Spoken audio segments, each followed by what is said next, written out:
Hello, friends. On today's episode, we realize that we are Katy Perry's #1 fans.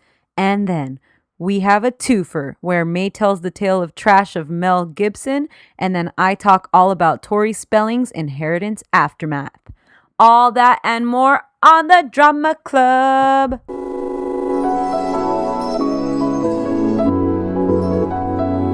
What up, fam? What up, fam? It's good, y'all. Feels good, right? Good, right? Yeah, I know it, dude. And without further ado,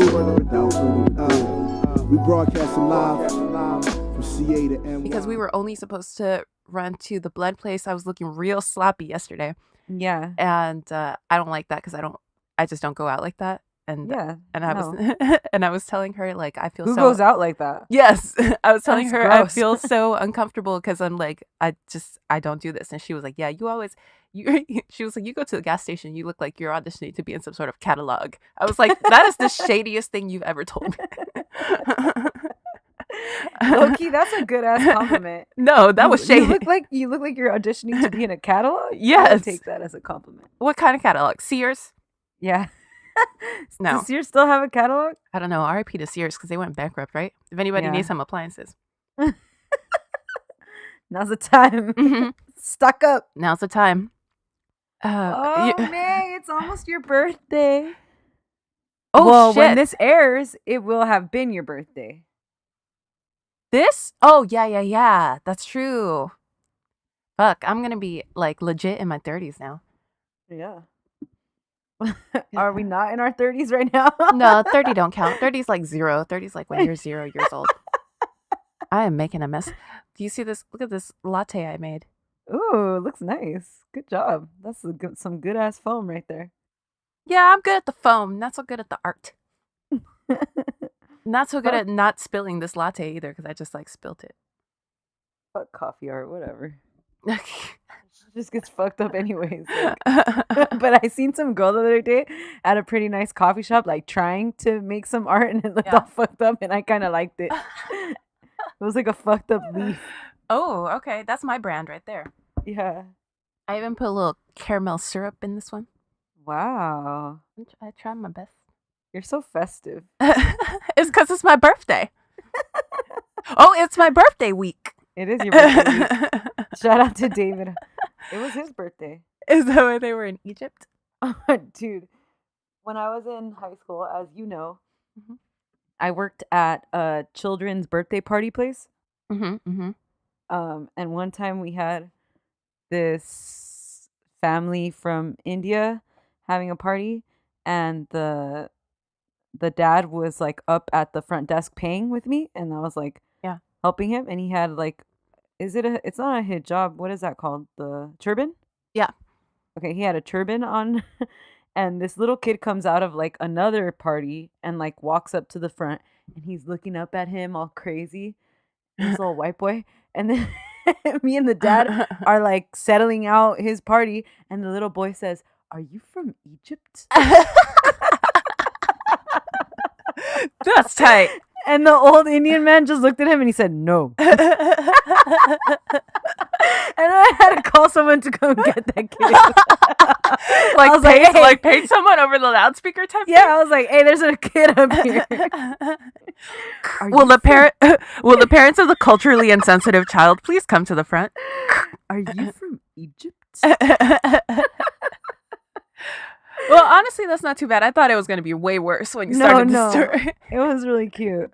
It was like innocent. Yeah. That's funny. What else did I... So you were listening to Katy Perry? Oh, yeah, because you were telling me about the tea Mhm. that went down, and then I was like, Katy Perry, like, she's talented. Yeah. And she's pretty. Like, why is she gotta be the way she is? Dude, okay. I have a lot of... Let's start with this hot topic then. All right. Okay, so we got a hot topic, and it's all about some leaked texts between Kesha and Lady Gaga about Katy Perry. So these texts were dropped. I think the pronunciation is Lady Gaga.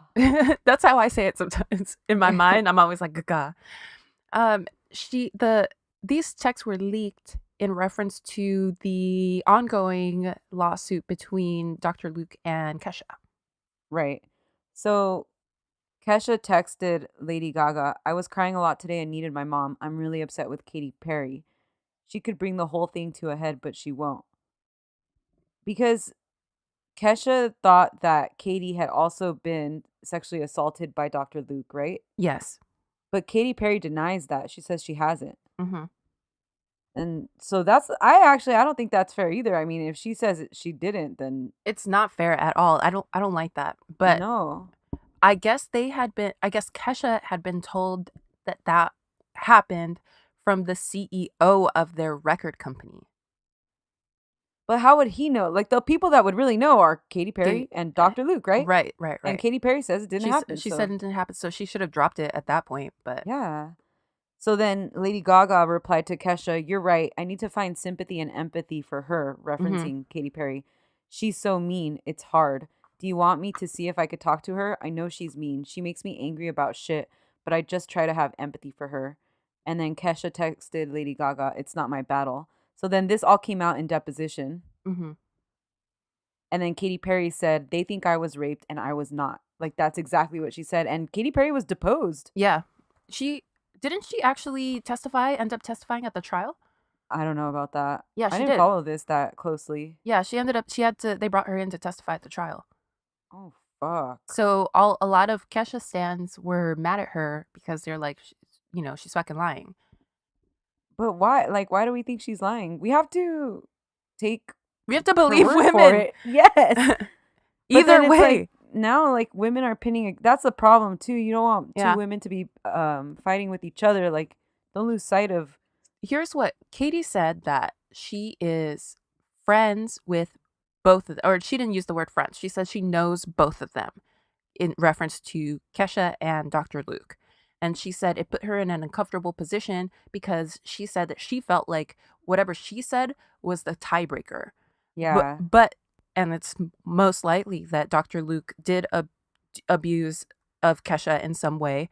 If that's true, that doesn't mean that, like, he did or didn't abuse Katy Perry. Right. It makes no difference. It's idiotic to, like, put bring Katy her Perry in that position. Yes. Yeah. Yeah, totally. I understand that they're trying to establish a pattern of behavior, but just because she says no doesn't mean that Kesha's claims are untrue. Yeah, totally. I think she just kind of wanted that validation. Yeah. Mm-hmm. You know what I thought was funny in the text messages that she said, I'm so mad at Katy Perry. Like, yeah, who talks like that?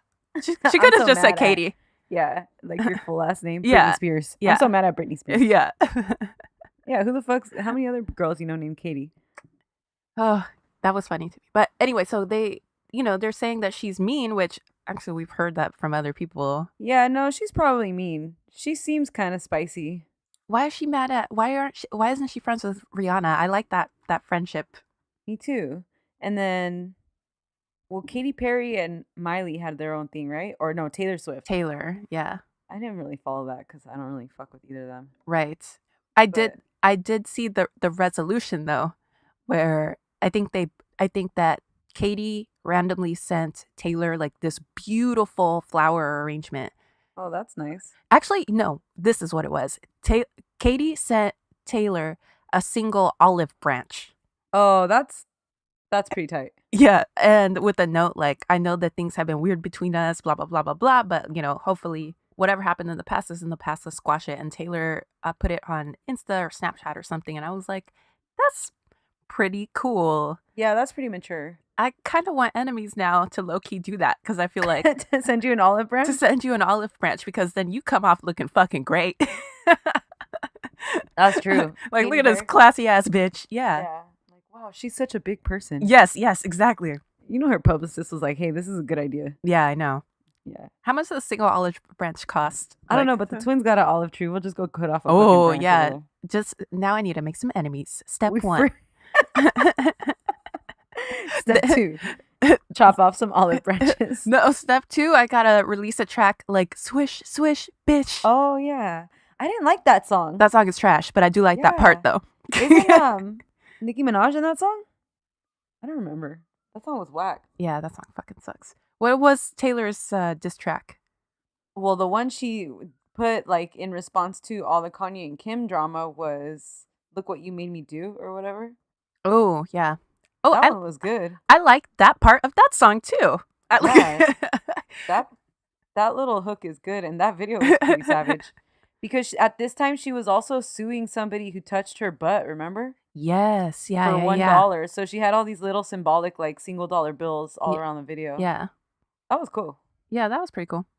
hmm Okay, so then what happened was this week, Lady Gaga took to Twitter and released a statement in regards to the leaked text messages. And she said, Katy Perry and I have grown up in the industry together. We've gone through celebrations and differences with each other. These are old texts. We've matured, gotten over the past, love each other, and share deep respect. Katy is my friend and is truly a kind soul. End of story. And then Katy replied via Twitter and said, love you too, friend. Onward and upward. Which for Katy, I bet like she's like, fuck man, nobody likes me. Yeah. Yeah. You know? Yeah. But it's true. Like, what friends does she have? Also, does the use of friend seems kind of aggressive. Like the day I'm like, I call you like, all right, thanks, Stephanie friend. is my friend. Thanks, friend. Like, Yeah, know that I'm gonna be mad at you. The day we stop using bitch endearingly Yes, is yes, the day yes. that... Yep. This podcast is over. Yeah. That shit's crazy. Yeah, so she probably needs to assess herself, like, what's up with her. Yeah, or something. Sometimes people don't click well. I don't know. And also there's a lot of egos in Yeah. that. Hell yeah. But the thing about Kesha is I know that she wants to believe that, like this happened to Katy. It must have, that I get her understanding, but Katy doesn't have a reason to not come forward. She's fucking Katy Perry, Yeah. like this is not gonna like hurt her in any way to come Right. forward. Right. Kesha, I understand her hesitation in coming forward all those years, and Right, because her career. yes, Yeah. but Katy doesn't really have that problem. So No, she's already made a name for herself. yeah.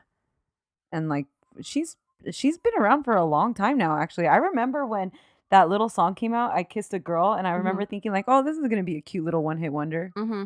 And then she really did good for herself. I like a little bit. What was her song after that? You're hot and you're cold. Yeah, that one. I like that song. I like this song on that album too, called Thinking of You. That's the one that I was listening to right now. That's Selena's song? She could sang. She did a cover of Selena's Thinking of You. I like also her songs are just fucking catchy as fuck. Like Yeah. I don't know that I've ever like purposely put on maybe more than one or two of them, but I feel like I know the words to all of them. Yeah. Like, I It's like true that one bop she has with Kanye. Yep, that song is a E.T.? fucking bop. That's the Yeah, one. that That song's a is bop. one that I've put on purposely Yeah. though. Yeah. The one I was thinking of is Teenage Dream. I know like Oh, every I word to that love song. Teenage Dream. That song's good too. Fuck. And Firework. I know Oh, I like don't every like that word to that song. But you say she sings good, or who sings that song and you're like, oh my Jessie god, J. and it's really good. And it's so good. really, I need to listen to it. Yes, that's when I was like, damn, Katy is not singing that much on her songs because Jessie J because Jessie J can fucking She sang. sing. Is What? Jessie J still with fucking Channing Tatum? Yes. That's kind of a random couple. It's so random, and he did Right? something funny actually this week because they asked him about it on the red carpet, and he said something like, they were like, can you comment on the status of your relationship with Jessie J? And he said, who? Oh, oh shit. I don't know her. Damn. That's kind of funny though. That's Yeah. cute. No, yeah, for sure. Mhm. That's a good way to deflect. Mm-hmm. Remember when Jessie J was like singing in the background of the VMAs, but she had broken her leg, so she was on a throne? That's when she sang Firework.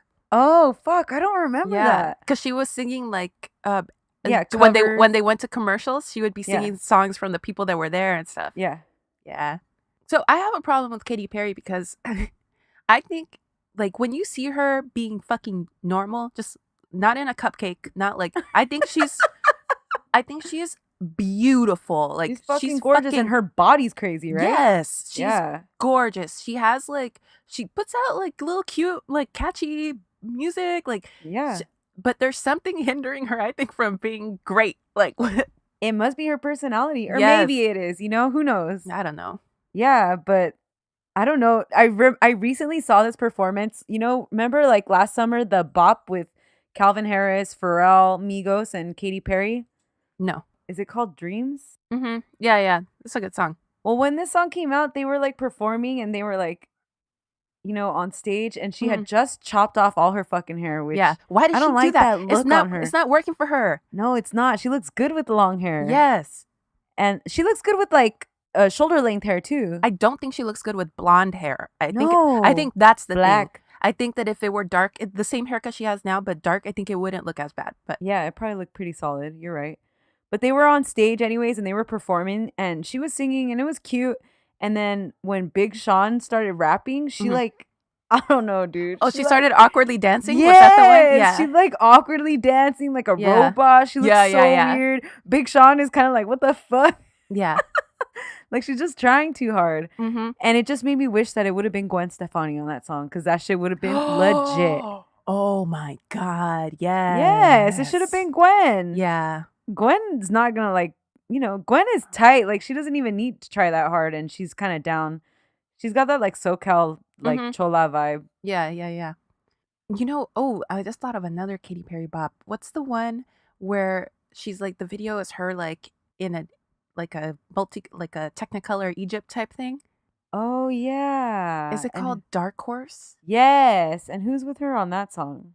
It's like Juicy J. Yes, that song's good too. You're right. God damn it, Katy Perry. Do we need to go see you in concert?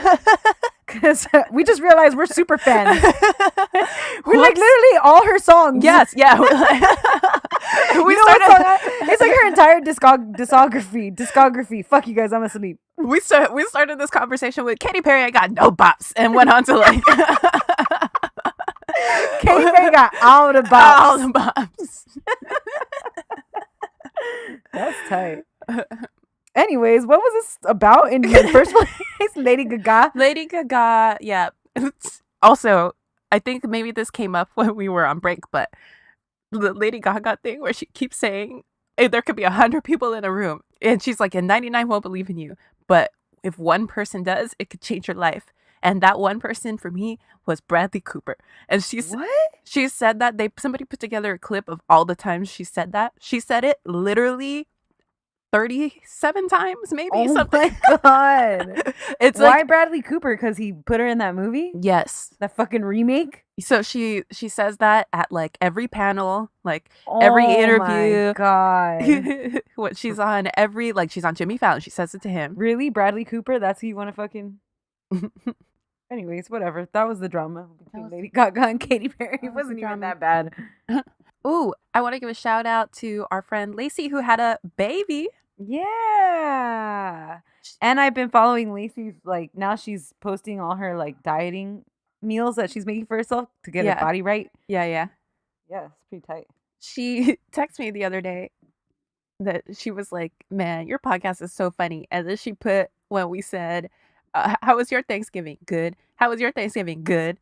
And that's the tea. Like, there's not much to Thanksgiving. No. Whatever. That's the weakest holiday. Yeah, for sure. I like I'll take Martin Luther King Day over Thanksgiving. Yeah, I was gonna say, like, even fucking Memorial Day, just like the Monday off. Yep, the sales. That shit's nice. Yeah.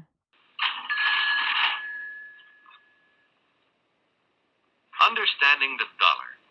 That means more than knowing what a dollar bill looks like or what a silver dollar is. Okay, so welcome to the Drama Club. My name is May.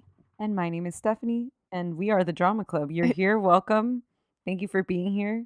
Thank you for sharing this experience with us. Tell us what you think about Katy Perry sometimes. Yeah. How many bops do you think Katy Perry has? She cute, right? One of my cousins used to really like her, actually.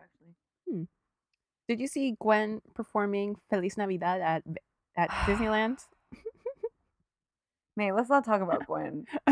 Let's not ever talk about Gwen in the present. Let's only talk about her in the fond memories. Everything about this Christmas album is making me mad. I saw that video of her, like, making a turkey for fucking Blake Griffin or whoever she's with. That would be better.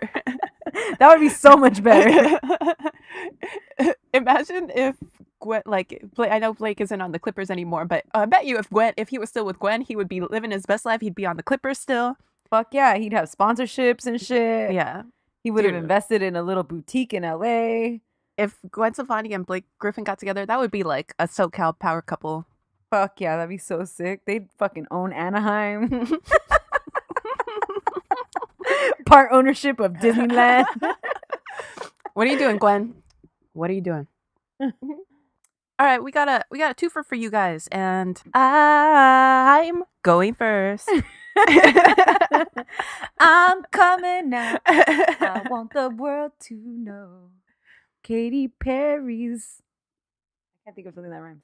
It's slow. Slow. She not though. Not slow. That's fucked up. Channing Tatum. Channing Tatum is slow. Channing Tatum looks slow. I like him. I think he's funny. Oh no. I think he's funny. No, I don't think he's attractive, but I think he's funny.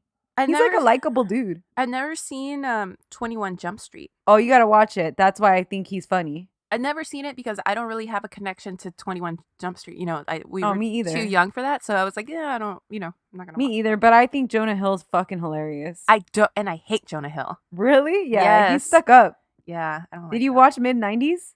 No. My brother really liked it. I saw that it leaked online, so Really? yeah, I might Oh, I stream watched it. Creed 2 yesterday. Oh yeah, you liked it? Yeah, it's not. I mean, like, look, this movie is.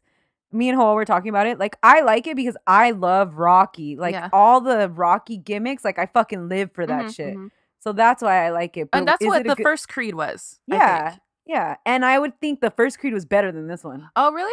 Yeah, like The first Creed was totally. It was like in the same way Rocky 1 is good. Like it's it's enjoyable. it's enjoyable. Don't start Rocky slander me. I love Rocky too. Anyways, there's a lot of good gimmicks. Are you gonna watch it? Can I tell you? I don't think there's no spoiling Rockies. Like you Yeah. could. Yeah, you could tell Well, me. Brigitte Nielsen comes out, and I was freaking out. And I was like, I was like squeezing Hoel's hand in the theater because she looks fucking sick. She's just a bitch the whole Yeah. time. It's fucking awesome. That's tight. And then Milo Ventimiglia comes back as Yeah. Rocky Jr. Oh, he does. Yeah. Oh, that's tight. Yeah, it's fucking sick. And I was like telling Hoa, all I want in my life is for like Sylvester Stallone to pull up to Milo's house, and then Milo opens the door, and then his wife is Mandy Moore, and we're in a fucking This Is Us crossover. This is amazing. That's what I want. It could happen, dude. And then his little adopted black son starts training with When you Adonis, and we got a whole nother fucking I'll tell you Rocky what. spin up. What you and me when we and the next time there's a shooting star, we'll both wish that, and it might come true. It might come true. Wishing on a star. Oh, we didn't put that. Oh, that's not disco though. We'll put that on like our divas playlist. We do. That's a good ass song. Ooh, Divas playlist. That's solid.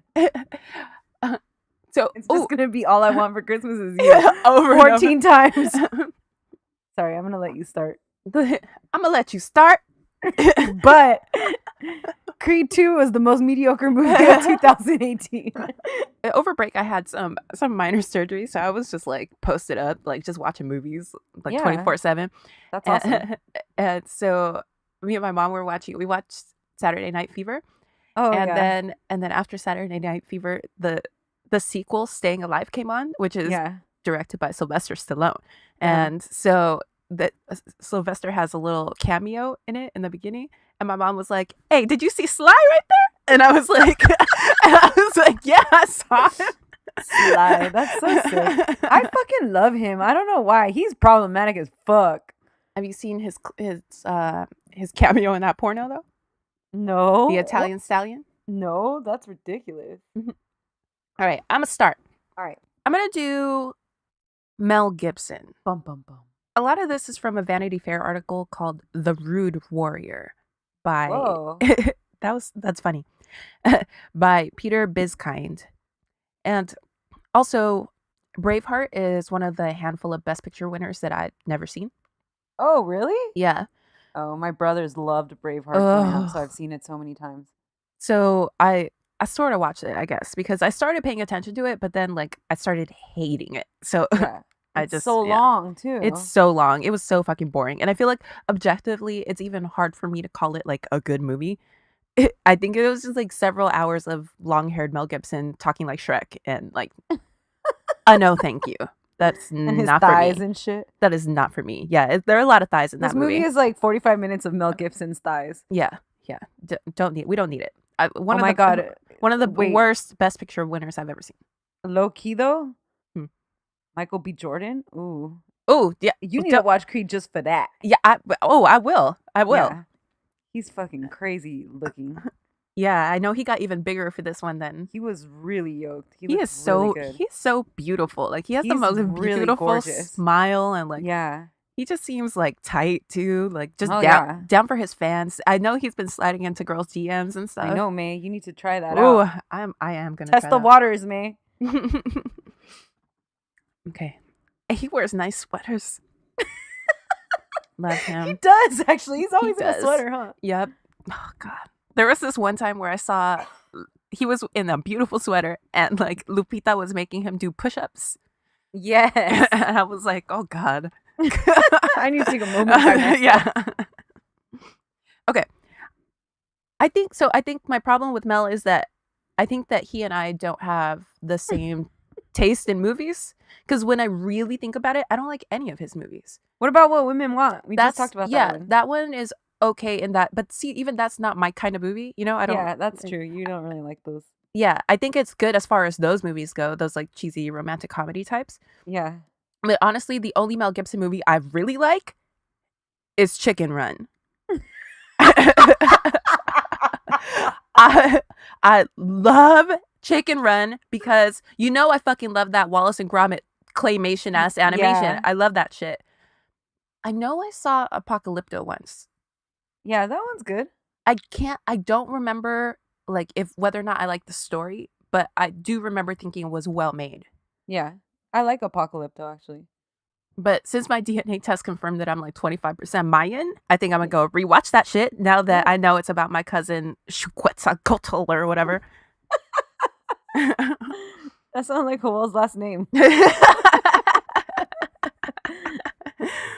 Okay, so Mel Gibson was born on January 3rd, 1956 in Peekskill, New York. He was the 6th of 11 children. Ooh. Born to Anne and Hutton Gibson. Ooh. And the key to understanding Mel is to know a little bit about his father, Hutton. So, because he's very close to him and he's an important figure throughout his life. So we're going to start with Hutton's story. Hutton's dad was this millionaire tobacco businessman from the South, but I don't think the wealth was passed on to Hutton and his siblings in any significant way. Ooh. Hutton planned to become a priest and entered the seminary after high school, but left when he was disgusted by the quote-unquote modernist doctrines that were being taught. In priest? Yeah, in the Academy? seminary. Yes, in priest Wow. academy. So let me say this a different way. Hutton Gibson thought that the priesthood was too liberal. That's insane. So he marries Anne in 1944 and eventually ends up working for the New York Central Railroad. But I just realized that fucking railroad. This is some early 20th century ass Yeah, shit. this is some very tobacco, Yeah, railroad. yes. What's next? So in 1964, he injured his back on the job, and a jury ended up awarding him $145,000. Oh, damn. That's some old school workers' compensation right there. Yeah. That was a lot of money back then, too, in 1964. Fuck yeah. I just watched an episode of Mad Men where Pete and Trudy were trying to buy their apartment, and Pete was like, honey, I make $3,000 a year or something. Oh, fuck.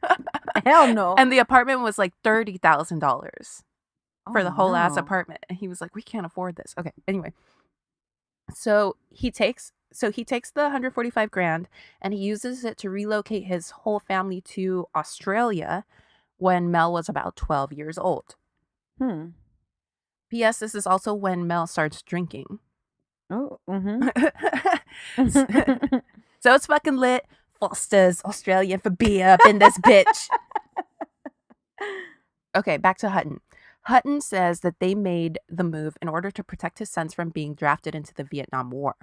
So, interestingly, Mel is a permanent resident of Australia and a dual citizen of the US and Ireland, where his mother Anne was born. Wow. He's the real Mr. Worldwide. I know. Fave.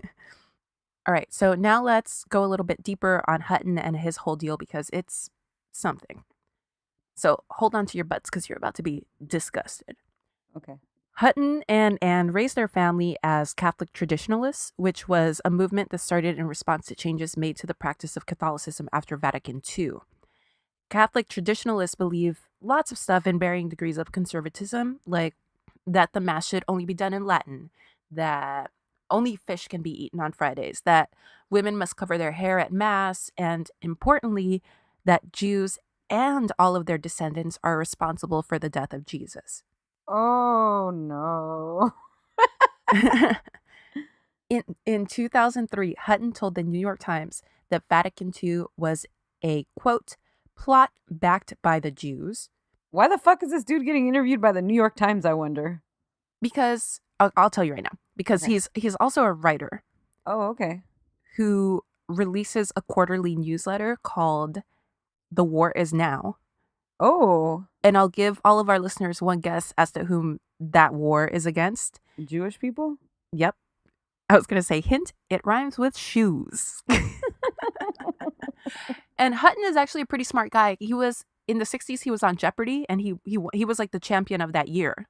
Mm. So, like, he knows what the fuck he's doing. Okay.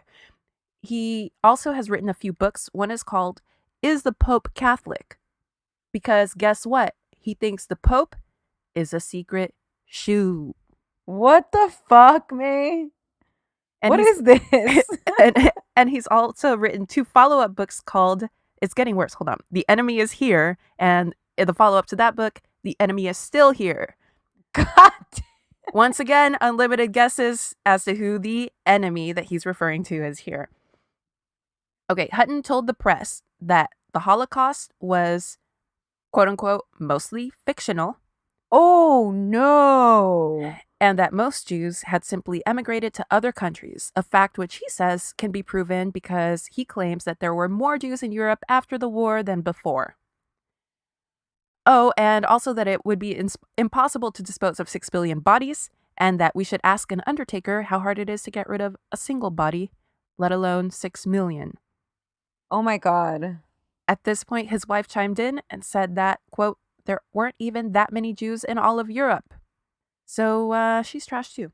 You ever feel like, God, like you don't want to wish harm on someone, right? Mhm, Like, mhm. but then you think like, God, the world would be a better place Yep. without you. Yep. I struggle with that all the time. Me too. All the time. That's wild.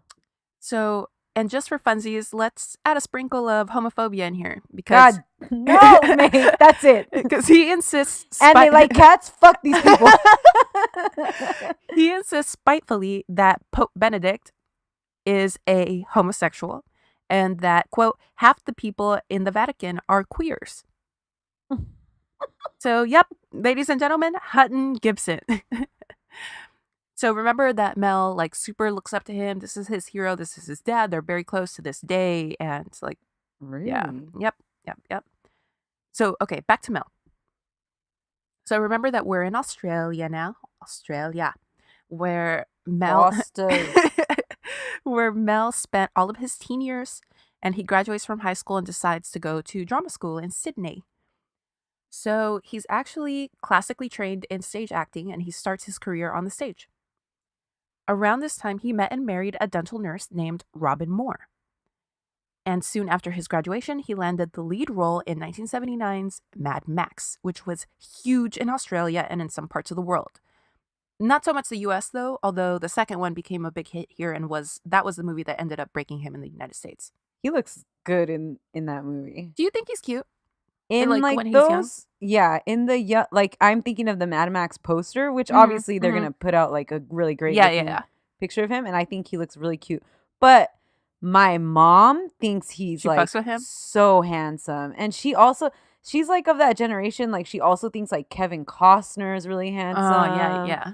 and shit like that. And I'm always like, really? Like I don't look at him like that, especially not now. But Right. when I see that old poster, I'm like, oh, he was he could get it at that time. There's a handful. I caught a movie that I had never seen before. Like, I caught a piece of it and I put a mental note because it was actually pretty good. Like, I stopped watching it because I was like, I have to go back and watch this movie. Mhm. I think it was called My Year of Living Dangerously or something like that. And he was in it and he looked like real cute in it. And he's not my type, so I'm not, I've never liked him. Yeah, me either. So, but I was like, damn, he looks real good in this. He has his Yeah. moments where he's like pretty handsome, I think. Yeah, I mean, he became a famous actor. Yeah. This was in the early days of the internet, not the like super early days, but like when we were kids, I remember there was an email. You remember when emails used to go around? Is that still a thing? Like, no, remember the like chain emails and shit? Yeah, it was like one of those chain emails. Fuck Someone no. sent like this it was like an urban legend, and it was like there was once this actor in Australia who was like who was beaten up pretty badly in like a bar fight or something, and he like begged God to like I don't know, to save him because he was going to die, and some generous benefactor came and paid for him to go to the hospital and also paid for his like plastic surgery. And when he came out, like that, who that actor was? It was Mel Gibson. That was a blind on anti-lawyers. That was the original anti-lawyer chainmail. I remember that. That's like the only one of those chain emails that I remember specifically, and I was like, that sounds ridiculous. Yeah. So the first Mad Max made $100 million worldwide, and cost like $400,000 to make. So damn. at that time, it was the most profitable movie ever made. Holy shit. Which now I want to say it's Blair Witch Project or something. Yeah, probably because it cost Blair Witch Project cost like $30 to make. Yeah, exactly. Which is crazy that movie wasn't a hit in the U.S. because usually when something gets buzz like that, it's everywhere. Yeah. Anyway, so pretty much right off the bat, remember this is like right after he graduates from drama school. Yeah. Mel is fucking killing it. He did a little TV around this time too and was becoming bigger and bigger in Australia. In the early 1980s, he does the 2 Mad Max sequels for which he got paid a shit ton of money. He got his first DUI and did a handful of critically acclaimed roles. So by 1985, he's a bona fide worldwide fucking movie star. Yeah. And he was named People Magazine's first sexiest man alive. I just saw that. I just saw something on People Magazine that was like, take a look back at all of our sexiest men alive. And I was like, Mel Gibson was number 1? Fuck? I think that's pretty cool being named the first sexiest man alive. Shout out to Idris Elba. Oh, hell yeah. Bang, bang, the mountain between us gang. That was so tight, man, when you tweeted that. I was like, dude, because as soon as he got named, I was totally thinking of you. I was like, I can't believe me and May were just standing for this in this fucking movie. He's a real attractive man. He's sexy. He's not my type, but he's like... Yeah. There's something about him. Yeah. Some Pepper Bay. Yeah, for real. He's just... He seems like he'll be talking to you in that accent shit. Like, yeah, like suddenly your clothes will be off. You'd be like, what? What? He'll like tell me to do shit wearing like a camel coat, and I'll be like, yes. Whatever you say. Okay, so I think that's pretty cool. But at the same time, ever since they named Blake Shelton Sexiest Man Alive, like clearly it means nothing now. So yeah, seriously. There was like 4 years in a row when it was like the same looking dude. It was like a white man with blonde hair with like the same haircut. I was what the fuck is going on? Was it ever George Clooney? It must have been, right? Yeah. Some of those 90s ones are good because, it was like Brad Pitt in his prime, George. Yeah. I'm trying to think of another 90s one. It was like Richard Gere, or that might have been 80s. Okay. So his career's taking off and shit. And also, meanwhile, he and Robin are having hella babies. In all, they end up having 6 sons and a daughter. Oh my gosh. And Mel gets all this great publicity for being known as a big-time family man. Yeah. And in all his press from around that time, the family angle is something that's always front and center. Yeah. They always talk about how different that sort of lifestyle is from the typical Hollywood relationships and marriages that we're used to and stuff. And actually, a pretty cool thing that I found out is that Mel was such a big fucking star at that time and killing it so much that even though he's super hot, you know, and people would be like, you got to keep hitting this shit, like, because you never know. Yeah. He's super hot at that time, but he doesn't give a fuck. He takes a full year off after Robin's second pregnancy. And he takes 2 years off again in 1985, shortly after being named Sexiest Man Alive, to be with his family at their ranch in Australia and make a few more bebés. Oh, wow. Yeah. I thought that was like real cool. Yeah. Also, nothing but respect to my sexiest man alive that lives on an Australian ranch, Knickers, that big ass cow. That giant cow. I was so glad you sent it to me because I was the driver was taking me to court in Santa Ana and I was like, have you seen this big ass cow? It was like we had like a moment of like awkward silence and she was like, what? And then I showed it to her and then it was like all she wanted to talk about. She was like, look up what's going on with that cow. Why is it so big and what's her name and shit. I was like, what the fuck? She was like, I think that's a heifer. And I was like, what the fuck does that mean? Crazy. All of a sudden you got a cow expert over here. What? That thing looks fucking wild. Dude, I love that cow. I love that cow. Big. We're gonna put a picture up of that fucking cow. We put it up on our story a couple days ago. Oh yeah, that's right. Okay, so he's on break, and his first film after his 2-year break was the mega hit Lethal Weapon. Wow. Which really pushed him over the top and made him like an A++ lister. And all through the 1990s and early 2000s, his career was basically fucking untouchable. Yeah. By 2004, he was Forbes' highest paid celebrity, and from 1989 to 2002, he starred in 10 movies that grossed at least $100 million each at the box office. Jeez. At the U.S. box office, actually. Not to mention his 1996 Oscar wins for producing and directing Braveheart.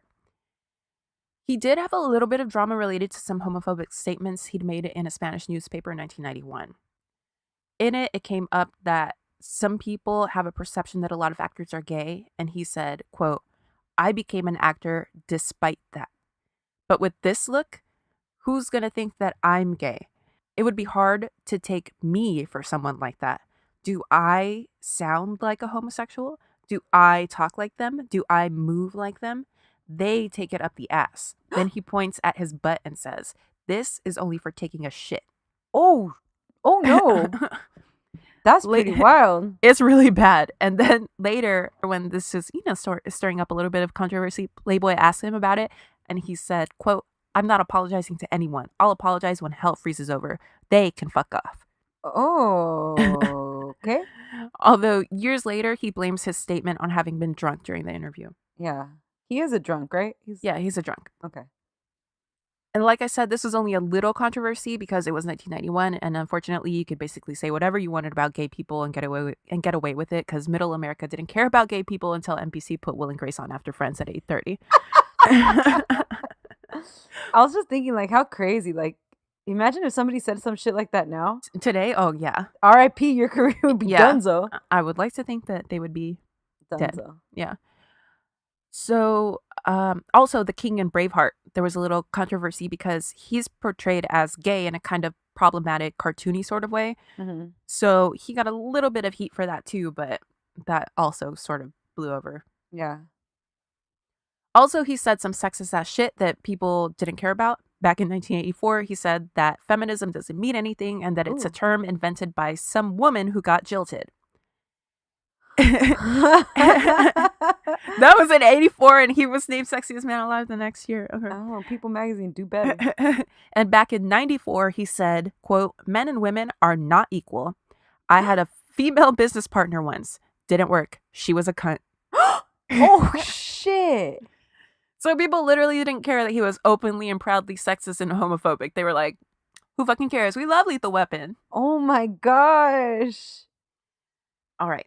Then in the early 2000s, he wanted to make a movie in Aramaic about the last day of Jesus's life. And everyone in Hollywood was like, you fucking crazy. We will not give you money for that shit. Good luck with that. So Mel had to finance The Passion of the Christ himself. And he put up $30 million to make it. Damn, dude. Good for him. Because yep. That shit.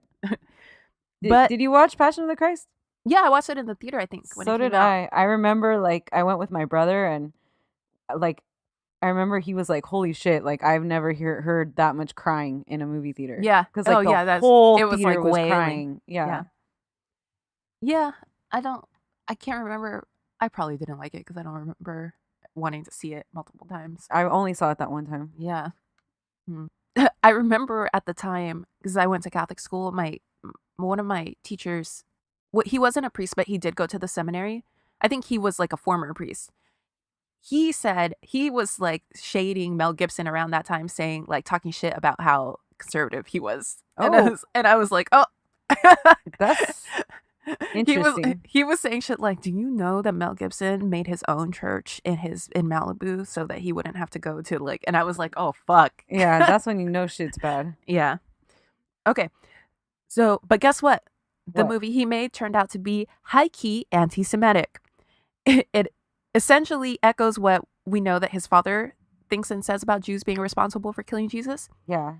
And much like his homophobic portrayal of the king in Braveheart, the Jews in Passion are borderline cartoony and are portrayed with a couple of horrible stereotypical Jewish tropes. Wow. The one thing that Mel ultimately does cut from the film is a scene that he insisted on shooting that blamed everyone with Jewish blood, including current Jewish descendants, for killing Jesus. So this was the first really big controversy in Mel's career, and he was kind of put through the ringer for it, but upon its release in 2004, it didn't stop the movie from ultimately making a profit of $600 million. That's crazy. Which, because Mel self-financed the film, went all in his pocket. Wow. So he was a rich man, emboldened and made even ridiculously richer by the success of a passion project that was essentially a propaganda vehicle for his own extreme ideas. Plus, he's balls deep in a 26-year marriage to his wife, Robin, Yeah. in a seemingly stable relationship that allows him to use his cover as a quote-unquote family man to get a pass for a lot of the offensive bullshit that he said in the press. Right, because people still eat up the fact that he has like 95 kids and he's Yeah. been married for so long and whatever. Yes, exactly. Then, in July 2006, Mel is in Malibu, driving on PCH, going over 80 in a 45-mile-per-hour zone with an open bottle of tequila in the passenger seat, when he's pulled over and his blood alcohol level is determined to be way, way above the legal limit. When the officer starts to arrest him, he gets super belligerent and violent. He throws his body against a police car, starts kicking and screaming and shit, and out of fucking nowhere, Mel goes, quote, "Fucking Jews. The Jews are responsible for all the wars in the world." Oh. Then he points at the cop and says, "Are you a Jew?" And then he turns to the other officer, a woman, and goes, quote, "What are you looking at, sugar tits?" Oh, shit. Following this incident, Mel Gibson was never heard from again. Shut up. You know what I just remembered? What? I was in El Salvador when this happened. Oh, really? Yeah, and I remember because Mike was like texting me, telling me what was going down. That's right. He was like, Mel Gibson is going through some shit. And I was like, really? What? Yeah. And I couldn't get the news out there in El Salvador Damn. because, you know, they don't give a fuck about Mel Gibson. Also, it was a different time. Internet was spottier. This was Yeah, there ain't no fucking internet. This is the summer between high school and college. Yeah. So, yeah. Special time. Special time. Okay. So the tea is that Mel had just gotten back from Mexico, where he'd spent almost a year filming Apocalypto, and when he got back, he'd found his house empty because Robin had taken the kids and moved out because it got back to her that Mel had started drinking again toward the end of the shoot. Oh, no. He had long acknowledged that he'd struggled with a drinking problem, but he was super into AA and was able to keep it from affecting his work. So he was, for the most part, doing okay on that end up until this point because it had been pretty bad before. Apparently, he used to drink a 6-pack of beer before work in the morning when he was shooting Lethal Weapon. That's not that much. At like 6 a.m. in the Oh, makeup like during trailer? the day? Yeah, in the morning, like before even like getting on set. Oh, okay. No, that's real bad. Some people have a cup of coffee. Mel Gibson has a 6-pack of beer. You know, different strokes. All All right. So the first thing he said to the cop when he got pulled over was, quote, "My life is over. I'm fucked. Robin's going to divorce me." Ooh. Because I guess Robin had given him some kind of ultimatum. Like, she had moved out and stuff, but she was, they were separated. Yeah, Right. I mean, they've been together so long. It's Right. probably, I can't imagine. I bet it's hard to even like imagine yourself without that person. Like, no matter Yeah. how bad it is, Right. you're Exactly. probably like, how the fuck am I supposed to? So he was pretty much like, like, this is it. That's it. I fucked it up, Mm-hmm. Because I guess Robin had given him some kind of ultimatum because their daughter was getting married in the fall, like in September. This was July, and she said that if you do anything to embarrass us before the wedding, it's fucking over. Oh shit. Because I guess his drinking had, like, it was snowballing, so she knew something was gonna happen, and, like, Yeah, he's gonna ruin his daughter's day. right, and, like, sure enough. Yeah. A friend told Vanity Fair that in her opinion, Mel isn't anti-Semitic. She thinks he was just trying to get a rise out of the cop as a way of initiating suicide by cop because he was so disgusted with himself for falling off the wagon and putting his marriage on the line. Oh wow. And, like, yes, this is wild speculation, Right. but Mel had talked openly throughout the years in interviews and stuff about suicidal thoughts that he'd struggled with from time to time. Oh my goodness. Like, it wasn't rare for him to be like, I was going through a rough patch at this point. I wanted to jump out of a window or something. Like, he's Oh, like make these little vague statements like yeah, that. yeah, exactly. So That's scary. it's not like, it's not that wild. Which when I first read it, I was like, okay, like, that sounds crazy, but actually, maybe, I don't know. Yeah. So the next day, Robin lets him know that she's really for real fucking out of the marriage for good. And things are pretty quiet for Mel for a few years. In March 2009, Mel is photographed on the beach with his new girlfriend, Oksana Grigorieva, Mm-hmm. who also, incidentally, is actor Timothy Dalton's baby mama. Oh. And the next month, Robin officially files for divorce. Meanwhile, Mel is all about Oksana. She's trying to break into the music business, so he's financing her music career and like like directing her music videos and shit. Oscar-winning director directing your music videos, and he's like telling all his friends like, "Oh, she's like the most amazing singer, and like she's amazing, and I love her, and she's great, and like he's super into her. He loves her." Yeah. And she immediately gets knocked up and has a baby in October of 2009, just 7 months after their public debut as a couple. Ouch, Charlie. But by April 2010, they break up. And by June, Oksana files a restraining order against Mel citing domestic violence, which he responded to by filing a restraining order against her a few days later. Ooh. Oksana had accused him of breaking her front teeth when he punched her while she was holding their daughter, who she claims he also grazed with the punch. Oh no. Then in Like baby ass daughter, like newborn daughter. Newborn, yeah. Infant. Oh my god, that's so scary. Then in July, audio is leaked of Mel straight up going off on Oksana. Mhm. It's terrifying. He's screaming at her. He's saying, among other things, that she deserves a, quote, bat to the side of the head, that if he wanted, he could, quote, plant you in a rose garden, you fucking cunt, that he was, quote, going to come and burn the fucking house down, but you will blow me first. And saying, quote, you're an embarrassment to me. You look like a fucking bitch in heat. And if you get raped by a pack of N-words, naranjas, with a hard R, it'll be your fault. Oh It's my like gosh. the most vile, horrible. It's really shocking to hear it. Yeah, how could one person say that to another person? Yes. It's, oh God. And she's also, I think she's just trying to get proof that he hit her, because she's saying, like, what kind of a man are you to hit me while I'm holding my child holding our child in front of my son? Like, what kind of a man are you? A man would never do that. Is that the kind of man that you're trying to be? And he's like, he doesn't deny it. He's like, He just loses it. yeah, he just loses it. Wow.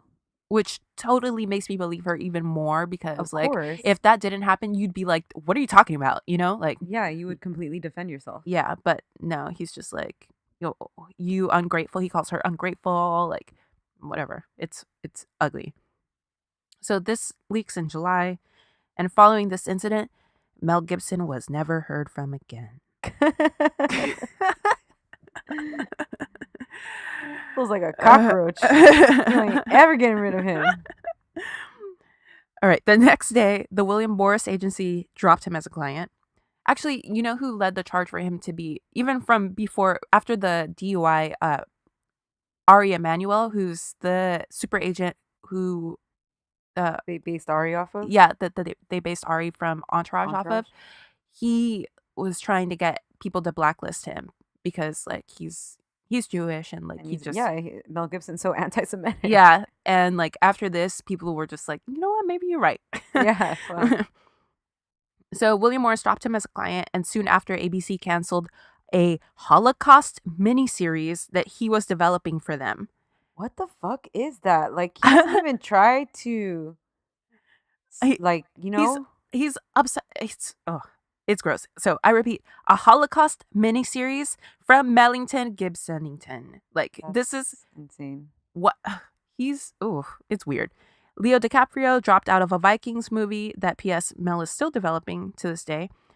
And by the fall, Zach Galifianakis made a big public push for him to get replaced in a cameo that he had been hired to do for The Hangover 2. Which, if you think about it, is wild because isn't convicted rapist Mike Tyson in the first one? Yeah. But this crosses the line. Yeah. But I digress. A lot of his Hollywood friends went to bat for him, though, including Whoopi Goldberg, Danny Glover, Robert Downey Jr., who, actually, this one I get because Mel had a major hand in helping him get hired when the studios couldn't and wouldn't hire him because they couldn't get him insured. Sober. Yeah. Yeah, because of like all the problems that he'd had and scrapes of the law because of drugs and shit. Yeah. So, I mean, I'm not mad at Robert because, I mean, He was there with him when he was down. Yeah, And it's yeah, like yeah. You're always going to be loyal to somebody like that. You'll Right, never right, forget right. that. Regardless of like how fucked up they turn Mhm. out to be. Like, you're never going to forget that personal connection you had. Yes, exactly. And also, our friend Jodie Foster, Yeah. After- She loves that fool. she loves him. They made a movie back in the day, Maverick, a Western together. Yeah. And then Um, she had him in that little beaver movie. With in the him. Beaver, yeah. This was that movie was wrapped. It was set to come out like in a month or two after this dropped. Like this dropped in the summer. The Beaver was going to come out in the fall or winter or something. Yeah. So she says after this incident, she said he was still, quote, the most beloved man in all of Hollywood. She made a really eloquent statement saying that she doesn't have a lot of friends, so it's crazy to meet someone instantly and know that you're going to be friends for the rest of your life, blah, blah, blah. But she ends it with, quote, I can't say I'm proud of the way he's handled everything, but I feel terrible for him and for his family, for his struggles. For her part, his ex-wife Robin says that he never raised a hand at her ever in their 26 years of marriage. Yeah. But I could see that because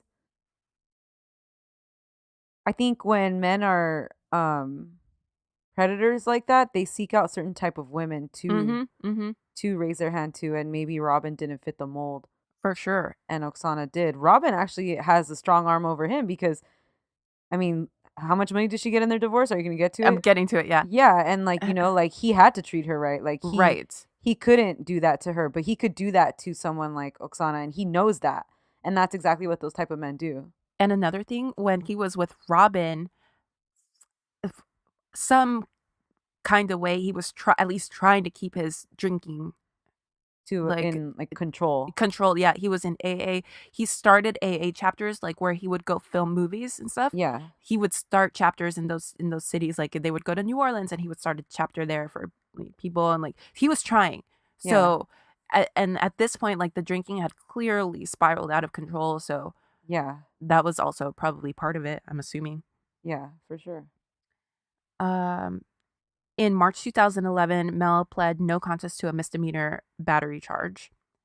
In August 2011, Mel reached a settlement with Oksana in the amount of $750,000, joint legal custody of their daughter, and a house in Sherman Oaks until their daughter turns 18. He got off like super light right there. First of all, he should have bought her a house. Period. Like not First of all, until she's 18. is he worth like almost $1 billion or something? Yeah. Maybe not anymore, but Not anymore, but At that time, yes, he was worth almost $1 So billion. your children have to live the same life that Yes. you fucking live. Yes. You can't just be having children like that and then being like, oh, okay, let me throw you a bone. Yeah, exactly. It's fucking ugh. Okay. In 2013, Oksana sued her attorneys because she feels that they advised her to sign a bad agreement. Yeah, they did. Yeah. Yeah, for sure. And at some point, it was rumored that she'd been offered 15 million before the tapes leaked.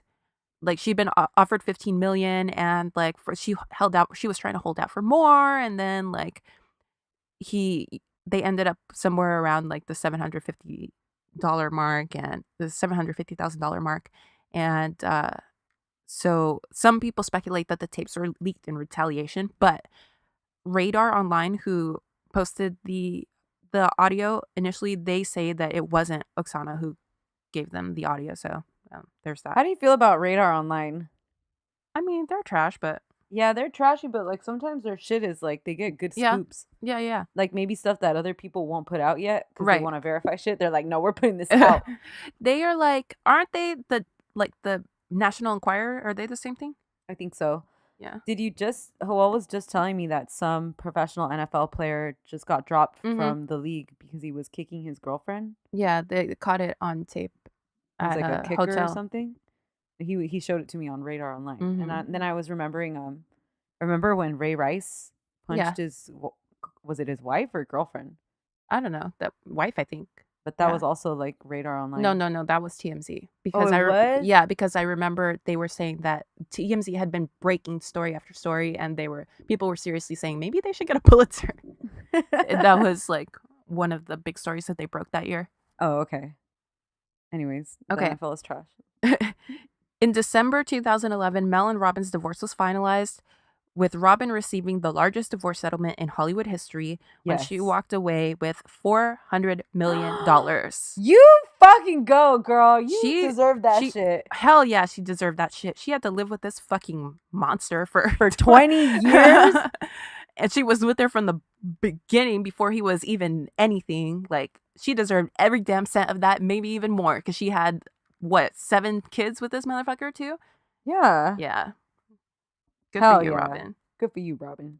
In April of 2012, tapes were leaked made the year before of him once again going on an insane tirade against a screenwriter with whom he was collaborating on a film about the historical Jewish heroes, the Maccabees. I repeat, Mel Gibson was making a film about the great heroes of Judaism, the Maccabees. Why can't he just stop? He can't- Like, stop.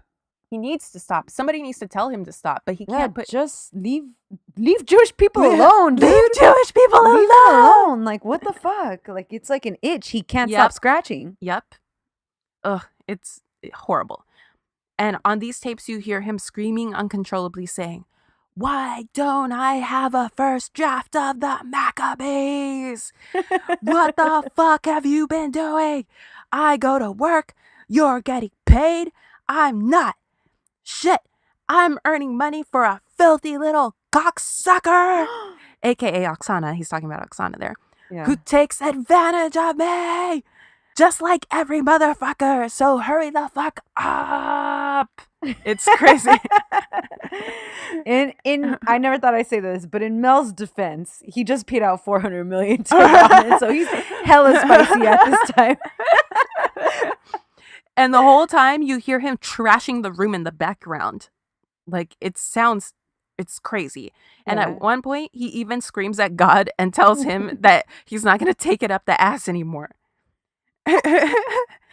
The screenwriter says that his son, who was with him and made the recording, grabbed a kitchen knife and put it under his pillow that night because he was worried that Mel would start physically attacking them at some point. Oh wow, that's horrible. Fun fact, the screenwriter that's getting yelled at is the writer of Showgirls. What? The writer of Showgirls was making a historical epic with Mel Gibson about the Maccabees. Oh my gosh. Anyway, after this incident, Mel Gibson was never heard from again. Mel was welcomed back into Hollywood with open arms in 2017 when his film Hacksaw Ridge was nominated for several Academy Awards, including Best Picture and Best Director. Yeah. Mel also found a new girlfriend, champion, equestrian, and rider Rosalind Ross, with whom he had his 9th child, a son, last year. Oh my gosh. And anyway, that's the story of the most beloved man in all of Hollywood, Mel Gibson. Fuck that fool. Justice for Chicken Run, the best movie Mel Gibson has ever been a part of. That's crazy, man. Fuck that fool.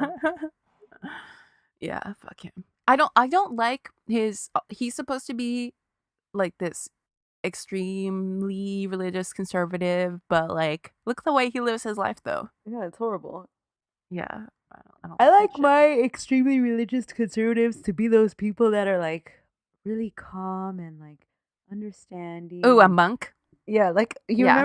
remember on 90 Day Fiance, the one super young girl who married that guy from Barcelona, and her family was from like Minnesota. Oh or yeah, some yeah, shit? yeah. Like her, she's a parents were singer. hella like oh Yeah, like yeah. oh. They You were know, like they were- hippies. Yeah, they were hella conservative, but they were all Yeah. loving, and that Spanish guy would pop off at dinner and they'd just be like, okay, like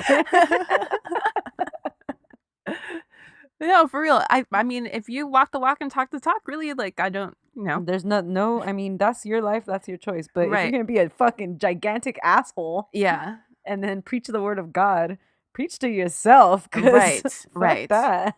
He's like, he's going around telling women they need to cover their head in church, and then like, meanwhile, he's calling them cunts and like, And like cocksuckers. Yeah. What do they call that girl? A bitch in heat. That's a, bitch good in one. heat. That's crazy. Oh my god. I want Oksana to send him an olive branch. I know. I Uh, would have made t-shirts if I was Oksana and like walked around West Hollywood in a shirt that said bitch in heat. the thing is, Oksana gets a lot of shade. Like, people call her a gold digger because she got pregnant right away, and like, but That shit still- happens. Like, I shit. mean, Yeah, but that doesn't mean she deserves like any of this no, she doesn't seem like a bad person at shit. all. No, and she No, she sure shit deserves more money. I'll tell you that much. Like, Fuck yeah. justice for Oksana. Yeah, and her baby. Yeah, I hope she gets some. She should try to renegotiate. Is it too Seriously. late? Do you think? I don't know. How long Mm. ago was that? That was in 2011. I mean, if you claim ineffective assistance of counsel, you could fucking reopen most things. Yeah, You just have I to want prove her that shit. to. Yeah, She should at least get some of this brand new Hacksaw Ridge money, baby. Hell yeah. Yeah, fuck that fool. Why was he at like the Oscars and shit? Like, why are we Ugh. like? But let's not forget that Harvey Weinstein was all up in all of that shit, and Mhm. everybody knew what the fuck he was doing. Yep, and yep. So Hollywood is trash. Yeah, it's fucking trash. Her situation is typical of what we call a fixed income. All right. Speaking of trash, my twofer for this week, my topic for today's twofer is Uh-huh. Tori Spelling. Woo! Okay. I wish I could put like 90s fucking Melrose Like- Place, a fucking rollerblade going across my face. When I wake up in the morning, like the Yeah, Saved by the Bell theme. Yeah. shit. Yes. So for Tori's story, I watched her E True Hollywood Story on YouTube. Oh, dope.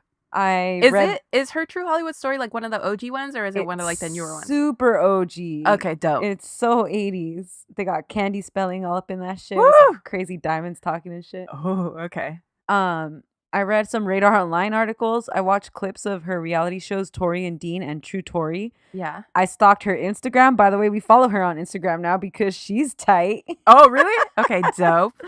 Yeah, and then I read all the Wikipedia. Okay, so Tori Spelling was born Victoria Davies Spelling, which, P.S., I didn't know her full name was Did not. Victoria. Never even thought about it.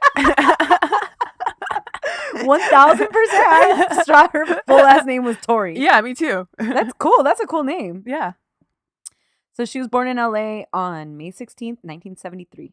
Mhm. She's an actress, mostly a TV personality now, if you think about it, but she was an actress for a while. Mhm. She's famously the daughter of TV and film producing legend Aaron Spelling. Yeah.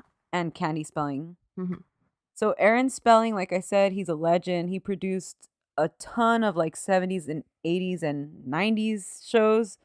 Charlie's Angels, The Love Boat, Heart to Heart, Beverly Hills 90210, and Charmed. Mhm.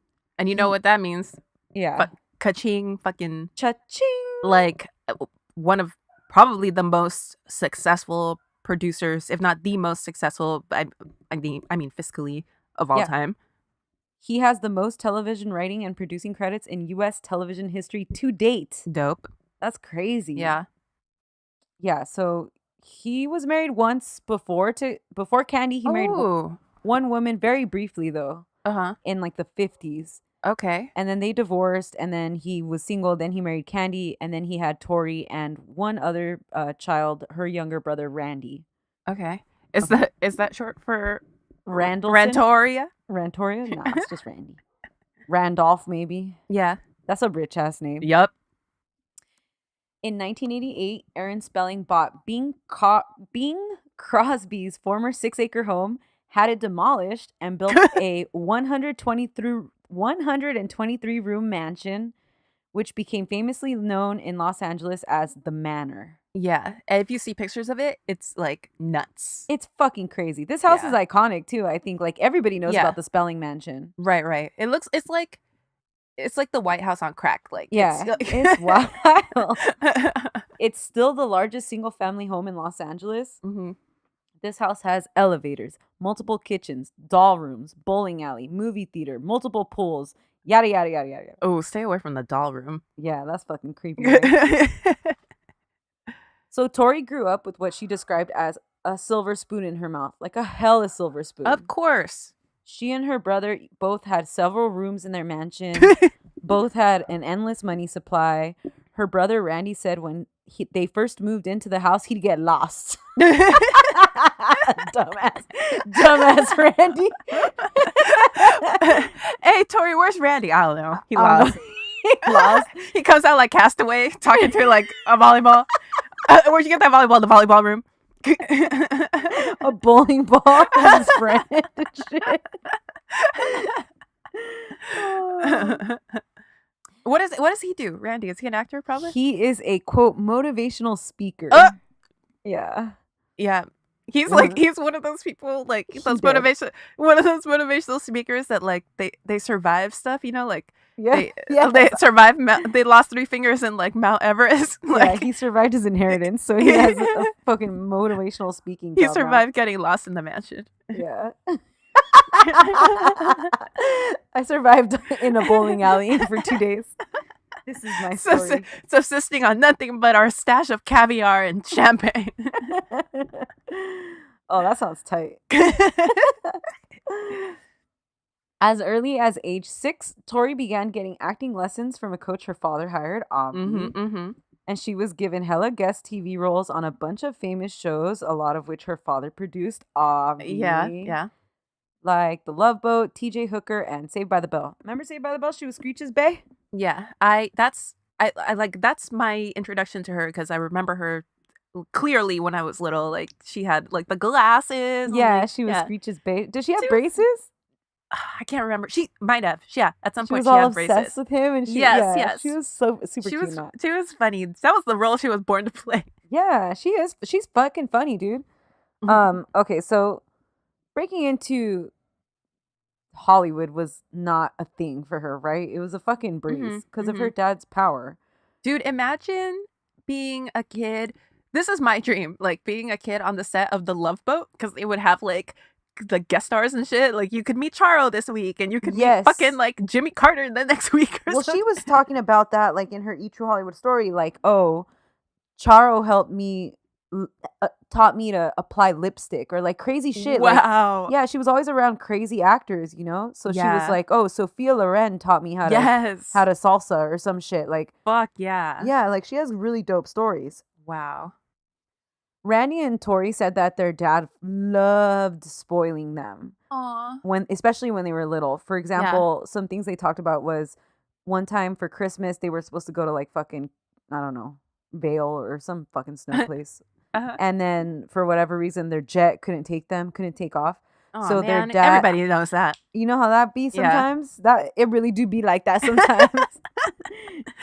Well, so their dad like had snow picked up and brought to their house overnight so that they woke up on Christmas Day with like snow all in their front yard. Wow. She said they had like a place in Malibu, and every time they would go out there, her dad would have seashells, like beautiful seashells brought in and hidden, quote, hidden around the beach in front of their property so that Tori and Randy could, quote, find the seashells. Aw. They had like a fucking magical little childhood, you know? And like, why the fuck have money and have kids? Like, if you're not gonna do like, Yeah, make their stuff like childhood that. like that. That's fucking Yeah. awesome. 'Cause Wow, that's awesome. they believe in stuff like that when they're little, you know? Yeah, that's so cute. I like that. Yeah, they had bodyguards full time. And then Tori and Randy said they both thought that all of this stuff was normal until they started school. And then they started getting teased a bunch from everybody else.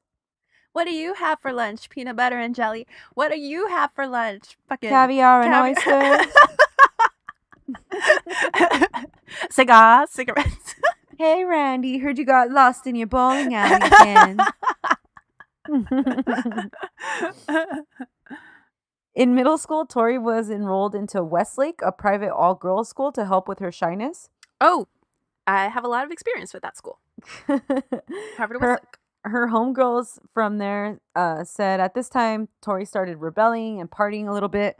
They would like ditch her bodyguards and get into like low-key schoolgirl trouble.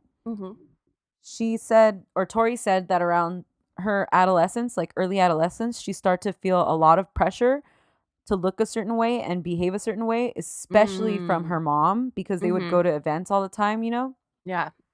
And then her mom would always support any plastic surgery that Tori wanted, which she began getting at a very early age. First up being a nose job, but she doesn't say what age she got the nose job.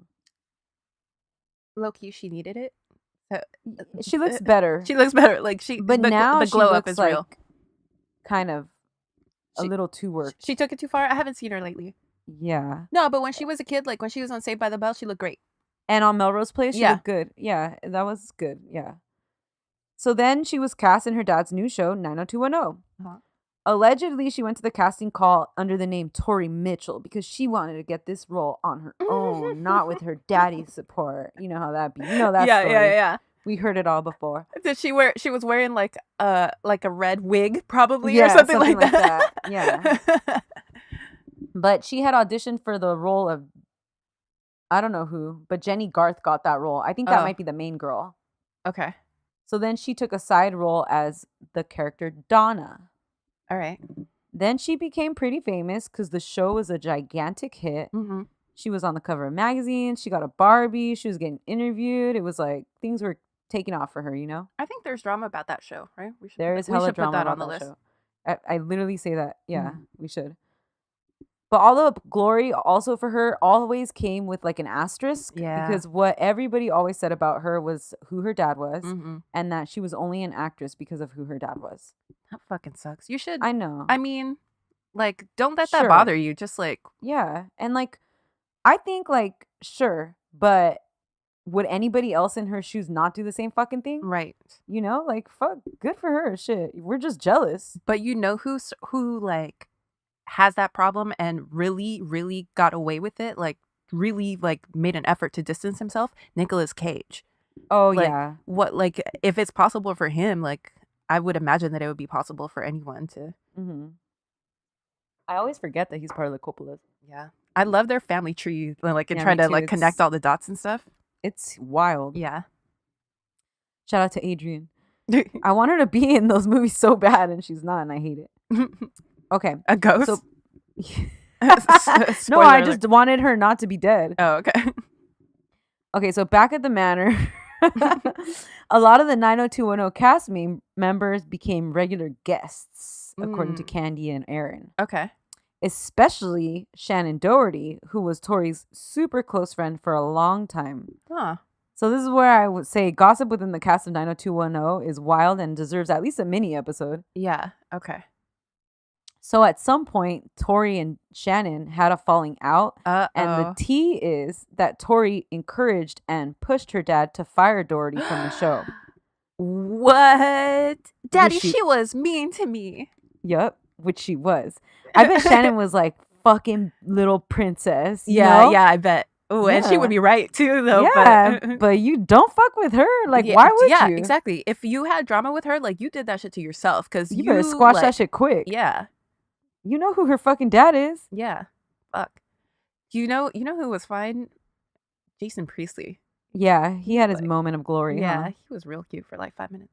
Do he look the same? Maybe. I feel like last time I saw him, he looked exactly the same. Like, that fool has not changed at all. Yeah. Who's the one Okay. that's from that show that's married to Megan Fox? What? Yeah. Oh, Brian Austin Green? Brian Austin Green. Yeah. Yeah. That might be that. I think that guy's character was like the boyfriend of Of Tori. Okay. Tori's character. Yeah. He was cute in the 90s. Yeah, Didn't he he? was super He tried to rap for 5 minutes too. He was a white rapper. Oh no. I didn't know that. So then in the early 90s, Tori started dating Nicholas Savalas, son of actor Telly Savalas. Oh, Savalas. Savalas. Telly Savalas is famous for, what was his character? Fucking, He's in a lot of shit. but he's like an iconic, like he was a detective on something where he would like always have a lollipop because he was trying to quit smoking. He's really funny. He's real funny. Kojak? Yes. And you know who his goddaughter is or his niece is? Jennifer Aniston. What? Really? Yeah. That's crazy. Well, his sister is Nicolette Sheridan. What? Yes. No way. Oh my God. Yes. I did not know that. Yes. Interesting. Ooh. Wait, am I getting this? I think Nicholas. No, okay, hold on. So Nick Savalas, the guy that Tori Spelling dated, his sister is Nicolette Sheridan. So Nicolette Sheridan is Telly Savalas' daughter? No, I don't think that's how it is. I think it's like their mom is the same. What? Holy shit. How did I not know that? She must have grown up with Jennifer Aniston then. It is their mom. Oh, okay. Sorry. So it's like his Nicolette Sheridan is Telly Savalas' stepdaughter or half-sister. something. Yeah. Yeah. And it's Nick Savalas' half sister. Wow, that's crazy. Okay, my bad. Telly Savalas has one of the great catchphrases of the 20th century. Because when he was Kojak, he used to say, "Who loves you, baby?" That's awesome. I love that catchphrase. Yeah. All right. So Tori's parents didn't agree with her relationship with Nick and the way that she became rebelliously independent at this time because she was like making her own money on 90210. Oh, yeah. And But she guess has- who signs those checks, though? Daddy. Yep. And she has a little bit of fame. So she started going out to like the club. She's going out to the club and Yeah. not spending enough time with her family. Mhm. And Candy says like she would like not return their calls around this time. So she's not doing a good job of, you know how parents be. Yeah, you gotta like put in the work with parents, do. you know? You hella do. Especially when they give you so much like her family did. Yes. You owe it to them. Yes, exactly. Especially like think about that time, like for instance, like when we went to college, that I would go home every single weekend. Me Every too. weekend. Just like Me too. you really wanna just like Yeah. you gotta put in the work to maintain Me too. relationships. Especially me and Hoa were just talking about this because like, you know, there's people who get estranged from their parents and like I get it. Like, dude, it's hard. You know, parents are hard and they're always going to be like that voice in your ear or like in your fucking face in my case. Yeah. You know, and like, I get that. But then they've given you so much that Yeah. you still want to be around them. Like, Exactly. I'm fucking 30. My parents still take care of me. You know what I mean? Oh, extremely same. Yeah. And so like, I feel like when I see people who get estranged from their parents, I sometimes wonder like, is it like their parents were just didn't give them that much, so then they're like, fuck you, what do I need you for? You know what I mean? Maybe. Yeah. They have to fend for themselves. Like Yeah. fun fact, I keep the fact that we have this podcast away from my parents because they are so supportive. They were like the most supportive parents in the goddamn world that like they would want to be all up in this, like, and I, you know. It'd be too much. It would be too much. Like, Yeah. so it's totally this big secret that we have. Yeah. My mom knows I talk to you, but she don't know why. She's like, you're always talking to me. What do you guys talk about so much? That's funny. Yeah. I keep getting scared that my parents are going to find out about it though, because like the other day my dad was like, "What's a podcast?" And I was like, "Oh fuck." And also my mom was like, when we're in the car together, sometimes I'm listening to like Keep It, like entertainment podcast or something. She's really into it now. Yeah. So she's like, "Can you download that podcast with the two gay guys on my phone?" So now she listens to it and she's like, "Oh, what's another podcast I can listen to?" And I was like, "Know what you like." She would love the drama club, but nope. Yeah. It ain't gonna happen. Nope. All right, so then Tori moved out of the manor and she moved in with this dude Nick, but that shit didn't work out real quick. And allegedly, she packed up all his stuff one day and dropped it off at Nicolette Sheridan's house. What? That's tight. She was like, "Take your brother back. I'm done with him." Then, with the success of 90210 and through her connections, she starred in TV movies, which kind of became her thing. That's her thing. Yeah. Yeah. That's fine. So, yeah, she did Co-Ed Call Girl, A Friend to Die For, and this movie, Mother May I Sleep with Danger. Yeah, that's her most famous one. Probably the most famous Lifetime movie. It's up there. They were like all getting pretty solid reviews, especially for Lifetime movies. Yeah. And she made like a name for herself doing this. Mm-hmm. Then 90210 ended in May 2000, and she was like, "Okay, cool. Well, I'm ready to move on from that, you know?" Shocker. Did not realize that 90210 made it into this century. My God. That's crazy, right? Wow. Yeah. Unfortunately, Tori said after this, her career really slowed down after 90210 ended, and it started to look like it was in trouble. So she signed on for a play called Maybe Baby It's You. Okay. It was written by 36-year-old Charlie Shanian, who also co-starred. They hit it off and started dating months into production. So she's 28 years old at this time, just for reference. People around her thought he was a pretty good dude. Like her parents, her friends, everybody really liked him because she had kind of dated like fuck-ups. Yeah. And better for her, they thought that he was better for her than her prior love interest because he was like hardworking and stuff. So then in November of 2003, Charlie asked Tori to marry him. Oh, nice. On July 3rd, 2004, Tori married actor-writer Charlie Shanian in a extremely lavish wedding ceremony. Of course. Paid for by Papa Aaron Spelling. Dope. And held at their family estate. I mean, perfect. All right? These things, like, they had to happen. Real nice. The prophecy was fulfilled. It was reportedly 350 plus guests came to the multi-million-dollar wedding. Tori said that the over-the-top ceremony was, quote, probably that couple's high point. Yeah. Oh, shit. Fuck. Dude, I want to go to this wedding so bad. Right? It sounded crazy. They have Jenny Garth all up in her fucking E! True Hollywood Story, and she's always like, it was so fabulous. It was so exquisite. White roses everywhere. Champagne flowing, like, you know. Damn. You know, everything they had was top notch. Oh, yeah. How big were the scrimps at that wedding? Oh, they were big ass screens. They didn't even have the tail on or nothing. That shit was wild. Oh, damn. That's what you want. You want people talking about your wedding on an E! True Hollywood Story, like about how poppin' it was. Oh, yeah, God. hell yeah. Money well spent. Yeah. So the relationship went downhill pretty fast after that. Damn it! How long were they together? Like before the wedding, was it like a long ass time or it was no? Oh, okay. Before they got engaged November 2003, got married July 2004. So less than a year for the engagement. Okay. And she met this fool in like 2001. So like 3 years in total. All right. Okay. That's actually all right. Yeah, that's good. Yeah, but see, she likes to say that it went downhill, but we all know what happens. So what Tori says is she doesn't think they were perfect for each other. They probably weren't perfectly made for each other. Yeah. But in July 2005, she signed on to film another Lifetime movie, Mind Over Murder. And it's here where she met fellow actor Dean McDermott. Oh, I didn't realize he was an actor. We say that word lightly. Yeah. Okay. At the time, Dean had been married to actress Mary Jo Eustace for 12 years. Wow. They had very recently adopted a son when he met Tori.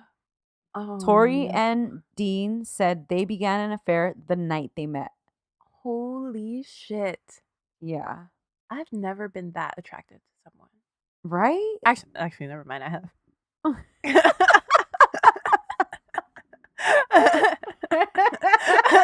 Record scratch. This is like what we were talking about. Katy Perry has no bops. Now Katy Perry has unlimited bops. All the bops. That has never happened to me before. That I was like, wait a minute, 1, 2, 3, 4. So Tori separated from her husband in October 2005. Okay. Ooh, Charlie, I bet her dad was fucking mad. I'm sure. Yeah. Charlie, her husband, filed for divorce the following month and cited irreconcilable differences, because that's what you do. Mm-mm. He told GQ magazine the next month, quote, "In the end, I didn't screw it up. She did. And some might say she screwed down, but that's a matter of opinion." Oh, snap. The shade. Oh, I love that. Me too. Tori and Dean were instantly inseparable, with friends and family saying they were low-key obsessed with each other. Mm-hmm. 1 month after Tori's divorce was finalized, Tori married Dean on May 7th, 2006 in Fiji. Wow. That's fucking sick. That's a second wedding right there. That's how you do it. That's how you do it for sure. On June 23rd, 2006, Aaron Spelling passed away of oral cancer. Aw. At the time of his death, his estate was worth $500 million. That's dope. I know. And that's like not counting their house and shit, you know? Oh, really? Yeah, the house is separate. Holy shit. The estate was anticipated to be divided between Tori, her brother Randy, and her mother Candy. Perfect. More than enough to go around. Right? Mm-hmm. Candy's mother was assigned as the estate executor. What? Candy's mother? I'm sorry, Candy, Tori's mother. Oh, okay. My bad. Okay. So I don't know exactly the time frame with regard to Tori's estrangement from her parents, Mm-hmm. but through my research, I think it happened around late 2004. So probably around the time she had the affair and was breaking up with her first husband, because they were on hella good terms because he paid for her wedding in early 2004, right? Okay. Yeah, so maybe like late 2004, early 2005, around the affair time. Which was she I didn't realize she was estranged from him also, because I Yup. thought they were like, she's daddy's little girl, like. She is, but she had an estrangement from both of them. And I hate this because you know that she was probably like, it will be, we'll fix it, it'll be fine, like. Yeah, that's the worst. That's like Jenny Rivera's daughter. Remember? Yes, we talked about this before, like, don't. That's why you can't do shit like that. Yeah, squash it. Or like just work it out. Like, I mean, Yes. it's easy to walk away from something like that, but just you'll feel better if you deal with it, honestly. Yeah. So what sources always say is, quote, for several years they had been estranged, but I kind of figured it out. I think it's like late 2004. Mm-hmm, mm-hmm. That's the Stephanie research for you. So allegedly, Tori stopped speaking to Candy upon finding out that Candy had had several affairs throughout the marriage to her father, Aaron. That's Which not is your probably business, true, though. right? Yeah, but as a kid, I think, sometimes kids take that shit to heart. It's hard. Yeah, but she's an adult. Yeah. No, you're right, but I don't know. I would probably be salty about it. Well, for sure, she would be salty about it, but Don't stop talking to her. right. Yeah. Another rumor is that Tori stopped speaking to both of her parents upon learning that her dad was a part of a prostitution ring in Hollywood. Oh my God. Allegedly, Candy knew about this for many years, ignored it, and helped him hide it. Okay. Finding this out led her to break away from both of them. Now, I looked for information regarding this fucking everywhere, okay? I went into sections of Reddit I never want to go back into. Oh my God. I can't find anything about this. Not even on Crazy Days and Nights? No. If anyone knows anything, Okay. hit me up, as the youngins say. Okay.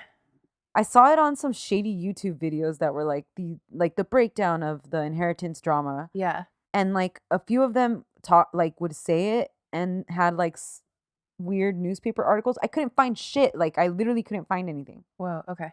Interesting. Aaron Spelling, Mr. Spelling, was allegedly very, very, very heartbroken about the estrangement and about not talking to Tori because, like you said, she was like daddy's little girl. Yeah. She's actually said that their estrangement was due to an increasing list of alienating moments, not one large fight. Okay. Exacerbated by her decision to do reality TV about her life, which is true. Like Candy had a big problem with Tori doing all the reality TV shows and putting all their shit out there. Because, Candy, she's from Beverly Hills. She's all about appearances and shit. Oh, for sure. Yeah. She, like how Tori was saying that her mom pressured her to look a certain way when she was younger. Mm-hmm. she hella wants to keep that up, especially in their hometown, which is, you know how. Yeah, for sure. Watch one episode of The Housewives of Beverly Hills. Like, Uh-huh. you'll know how that should be. Yeah. I kind of like I'm nobody. I don't give a fuck about that, but I would never do reality TV for that reason. Like, I would never do that either because why? Why let people in that yeah, much? exactly. I love my privacy. Right. So, since they were estranged and Candy was the executor, the rumors about why the inheritance went down the way it did are far and wide. Mm-hmm. But after everything, Tori and Randy each inherited $800,000, Fuck. which is nothing in comparison to the amount the estate was worth. So wait, was Randy estranged also? I don't know. I didn't look into it. Ooh, but that's- both of them only inherited that much. I take back all the shade I was throwing at Randy because he did overcome some big odds, like after being disinherited. I told you that's why he fucking is a motivational speaker. He made it through his inheritance. Yeah. One of the rumors is that Candy had the will drawn up while Aaron was super sick and then forged his name on it after her personal falling out with Tori. No. Another rumor was that Aaron didn't leave much to Tori because Tori grew up like she had an unlimited bank account basically when she was a teenager. Yeah. And Candy says like there would be times when they would look at their bank statements and Tori had spent like $60,000 at Gucci like on one day. You know? Not mad So- at it.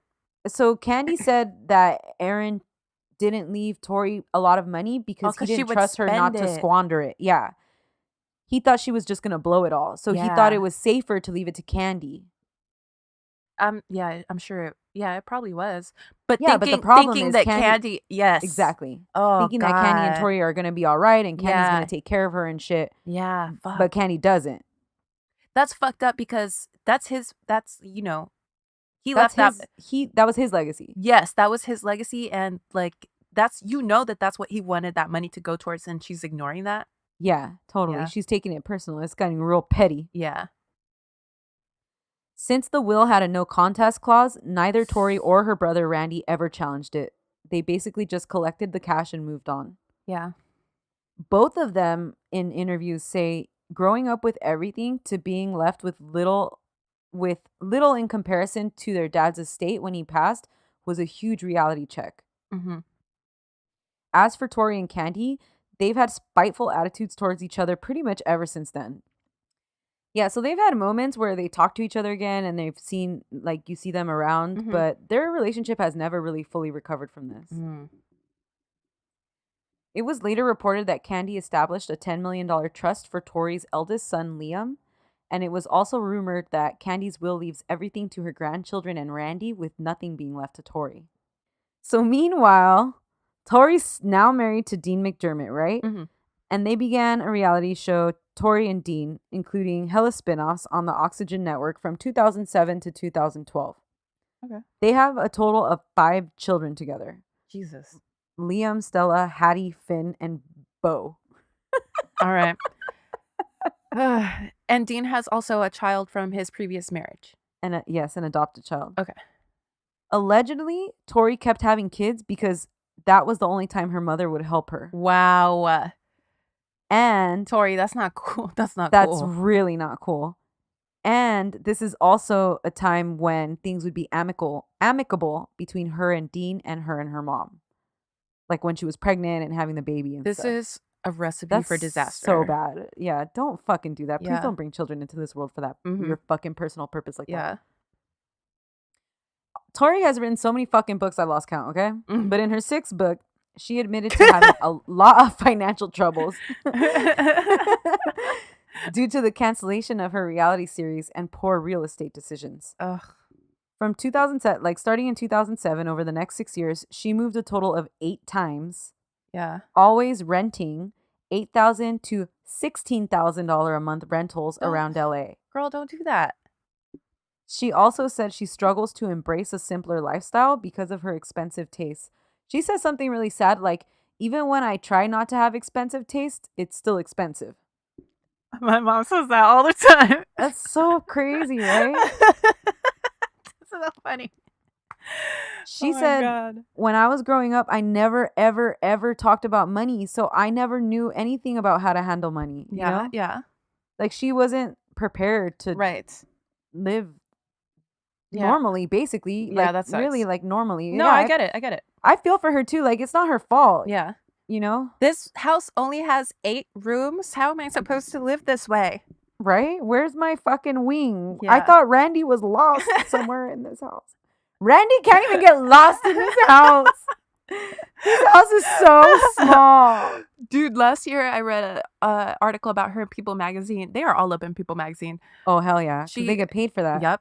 She was saying something like, it's difficult because now I'm poor. Like, Yeah. she was like, I have to, my children have to have hand-me-down clothes. And like, It's funny because she's so out of touch with reality, right? yeah. Yeah, like, it's so crazy. Like, bitch, you are not poor, but I still feel for her. Like, it's not her fault. What is that? What's that line from Arrested Development? Something about like, Yeah. how much could a banana cost, Michael? $10? $10. Yes. Man, I gotta go pee. I gotta go. I really go. do. I'm sorry. I'll be right back. All right. Sorry. Okay. All right. I didn't realize how bad I had to go until I started laughing really hard. And I was like, oh no, this is happening. That's when you know the drama's good. You gotta weenie yourself. Okay. So in 2013, rumors started up about trouble in Tori and Dean's marriage. In Tori what year? Sorry? 2013. Okay. Tori immediately rejected the gossip, saying they were very happy. Mm-hmm. The same year, she publicly spoke about how she was having continued financial issues and they couldn't afford to get Dean a vasectomy. Oh my God. Did they start a This is where- GoFundMe? This is why her mom's like probably so annoyed with her reality TV too, because she's hella extra. Like, yes. she really puts it all out there. I think because she needs the money, honestly. Yeah, she does. Anyway, so at the end of the year, it's confirmed that Dean did cheat on Tori, and he publicly admitted that it happened during the holidays while Tori was at home with their children. Oh God. That's extra fucked up. Yeah. Also, does he have an income? Like, no. Okay. No, I don't think so. Like, at one point in their reality show, there's an episode where, like, she can't find work, and he's like, I'm not getting any what's it called? Like, what is that called? Offers or something? Like auditions. or Audition. shit. Yeah. And I'm like, what? You work? In the beginning of 2014, pictures were taken outside of the home they were renting in LA with a 3-day eviction notice. Oh my God. That shit's so ghetto. Dean checked himself into rehab later on in the year for, quote, health and personal issues. Mm. And then the couple addressed the cheating on a new reality show, True Tori, where Dean says he's super ashamed, especially because she was at a Christmas thing while he was out fucking around. So this was like the first season of this new show, True Tori. Mm-hmm. Tori confirmed that they're working on their issues and taking time to get through it. I actually really applaud her because she really did work at this shit. Like, she wanted to have her family. Yeah. Well, also, like, if things are bad now, they would be way worse if she was on her own. And That's true. With the 5 kids. yeah. This first season of this reality show goes through the pained conversations about the affair he had and them trying to come to an understanding. And it's really hard to watch. Tori cries wildly. She's like screaming at him. She's in bed, like no makeup, looking all fucked up. So is it real? It seems real, dude. To me, it seemed real. Okay. Because I know there was a lot of speculation about like they're doing it for the cameras. Oh, I'm sure it's like a little extra for the cameras. Like, I mean, But the quote unquote affairs. You know? Oh, really? Yeah. Who knows? Okay. He seems like a slime ball to me. Mm. He's always apologizing. He looks all soft and shit, like chubby. Yeah. Anyways, that shit's raw as fuck. You guys gotta watch it. Tori and Dean Breakdown, season 1, episode 5, True Tori. Watch that shit on YouTube. Dope. I'm gonna watch that shit. Yeah. I didn't realize people thought that even the affair was fake. Yeah. Like, for money. To have That's like storylines the for the Kendra reality show. thing. Yeah. I don't like that. Don't do that. Mm-hmm. How you gonna sell yourself out like that? I know. For a quick buck. No. Yeah. Mm-mm. And then in a large portion of that first season of the show, the vasectomy thing still keeps coming up. But that should never happen. Did he end up? No, so he didn't get the vasectomy? No. God damn. The same year, Radar Online reported that Tori spent $6,000 on their daughter's 6th birthday party held at Le Chic Spa in Tarzana. Mm, Why? yeah. Like, you really don't know how to manage your money. Right. A 6-year-old Right. In her at a defense, spa? though, it was in Tarzana. She was trying to do it cheap. See, this is what she means. Like, I don't have expensive taste. I'm doing it at a spa in Tarzana. Yes. It's not like it's in WeHo. In 2015, Dean said he wanted to take their relationship off TV, but they're broke, so they really couldn't. They had no choice. Yeah. Yeah. In April 2015, Tori sued a Benihana restaurant after she tripped and fell onto a a nail? hibachi grill. Oh, No, okay. She Oh, the fell nail thing onto is the grill. different. Yeah. Okay. She needed skin grafts on her arm for a minor burn. Oh, God. She claimed in court documents that she suffered loss of wages and settled out of court. Okay. That's really ghetto. Once you start doing lawsuits for yeah, money, yeah. that's the hella trip and ghetto. fall, the old school trip and fall She gonna file for workers' comp in a Dude. minute. at a Benihana. What is the nail thing? I don't have that. What is that? This happened earlier this year. She claimed that it was either her or one of her children tripped out of Four Seasons or one of those fancy ass hotels. I want to say it was Four Seasons. Tripped and fell on a nail and had complications, like had to get a tetanus shot and like was a whole thing. So she was suing. What the hell? So now that I find out about this Benihana thing, like, That's crazy, man. yeah. In 2016, her and Dean got remarried for whatever reason people do that. To waste money. Yeah. And they had their 5th child. P.S. Went to Steph's parents' renewal of their vows. It was beautiful. That was like their 30-year renewal or something. I get it when it's something like that. It was great. Yeah. And my parents did it. My mom wanted her brother, because my uncle was a priest. My mom wanted him to marry her because he didn't marry her the first time. Yeah, around. yeah. It was adorable. And he was going to baptize my niece anyway. So it was like, hey. Right. 2 birds, 1 stone. 1 stone. That's where you have that really good video of Mateo, huh? Yeah. He's funny. All right, anyways. Oh, yeah. In 2016, they got remarried and they had a 5th child. So that's like their last baby, Beau. Candy reportedly spent $40,000 on a baby shower for this 5th child at the Hotel Bel Air. Woo. Which is exactly the kind of attention that they don't need. Yeah. Like, yeah. y'all are getting evicted and your grandma's spending $40K on a fucking baby shower. Here's the thing. Candy, you don't have to give her money. Buy them a house. Yup. Buy them a house, period. Don't like, why would you throw that baby shower? Right. Seriously. In 2016, California issued a tax lien on Dean and Tori in the amount of $259,108.23. Oh, thank God. I thought it was going to be worse. For unpaid taxes from 2014. Yeah. And then it came out that they owed more than $700,000 in federal taxes as well. Oh, no. So we're close to $1 million right here. Yeah, that sounds about right. Yeah. I was like, oh, I feel bad for me because this next line is going to be...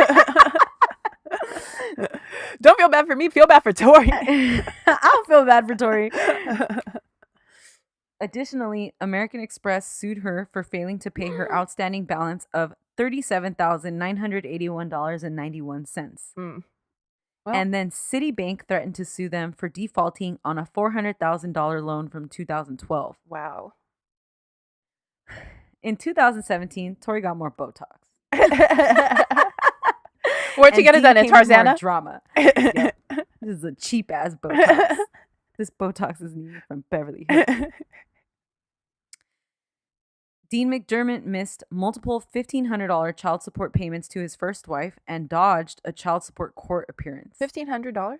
Yeah, it was like a month. That's how much he was paying her, like a month, which seems. But actually, he's broke. So he don't got a job. That's right. Yeah, that's about right. Yeah. It might low key be too much. I mean, it was because he wasn't paying for it. Yeah. So he reportedly owes more than $100,000 in owed child support. Ooh.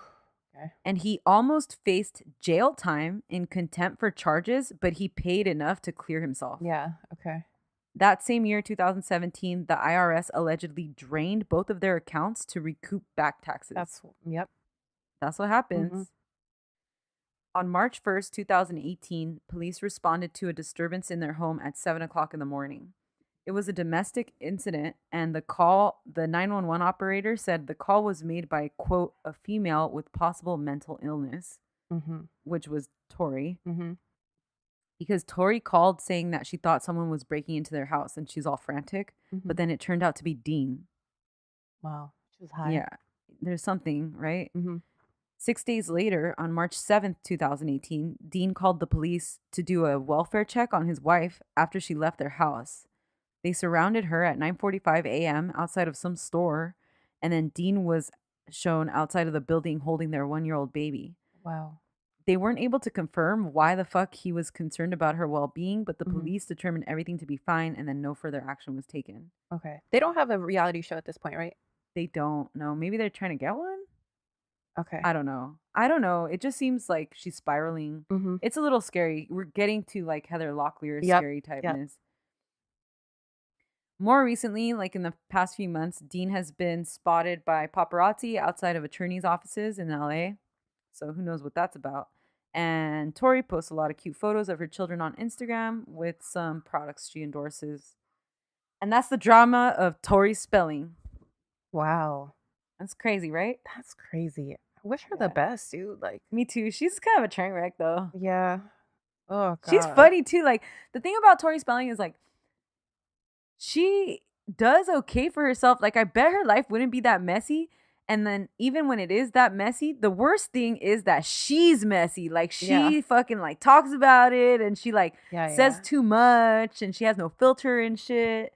You're doing so too much, that's the worst Tori. part. Yeah. Even on her little reality show, they would do clips where they, like, do little gimmicks, like her and Dean. And it's so fucking extra and just, like, just stop, Tori. No, but for real, Candy, like, what are you doing? But that's your grandkids. Buy them a house. That's it. They can't be bouncing around like that. Candy takes care of all the kids now. Like, she pays for all their schools. She pays for food all the time. And, like, she basically takes care of those kids, allegedly. Yeah. But, I don't know. Might not end well. And someone find Randy.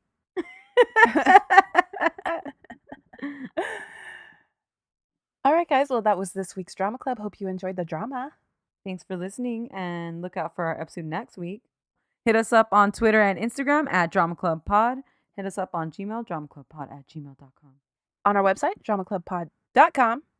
And on the hotline, 505-539-0556. Bye. We love you. Later. Goodbye. However, whatever with your helmet.